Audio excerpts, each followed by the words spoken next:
Bonjour, je m'appelle Marc Dupont, coordonnateur de l'urbanisme, de l'aménagement du territoire et de l'environnement pour la ville de Gaspé. Lors de la séance ordinaire tenue le 2 août 2025, le conseil municipal a adopté par résolution le premier projet de résolution numéro 1444-21-006.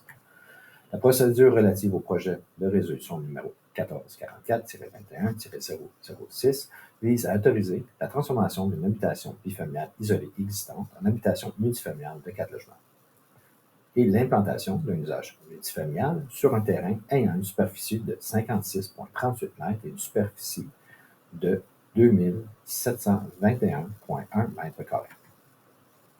Le projet est dérogatoire au règlement de zonage numéro 1156-11 car il consiste en la transformation d'une habitation bifamiliale isolée existante et habitation multifamiliale de 4 logements, alors que la grille de spécification de la zone RT 128 prévoit un maximum de 3 logements. Le projet est dérogatoire au règlement de lotissement numéro 1157-11 concernant l'implantation d'un usage multifamilial sur un terrain ayant une profondeur de 56,38 mètres et une superficie de 2721,1 mètres carrés, alors que la norme établie aux articles 5.3c et 5.3e sont de 60 mètres de la profondeur et de 5000 mètres de la superficie.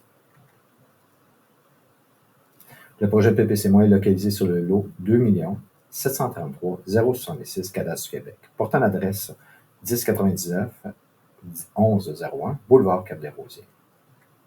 Se localise dans la zone RT 128 qui s'étend du 888 Boulevard du Griffon vers l'ouest au 1194 Boulevard du Cap-des-Rosiers vers l'est. Conditions à respecter, que le plan d'urbanisme numéro 1155-11 soit modifié, voire le projet de règlement 1155-11-05. Que le nombre maximal de chambres à coucher autorisées dans l'habitation multifamiliale soit fixé à 6. Que le projet soit complété dans un délai maximum de 12 mois suivant l'émission du permis de rénovation. Que les logements prévus dans le projet répondent aux critères d'abordabilité. Prochaines étapes. 4 septembre 2025. Avis de convocation pour l'Assemblée de consultation et l'annonce du début de la consultation écrite qui se tiendra du 4 au 12 septembre 2025 inclusivement.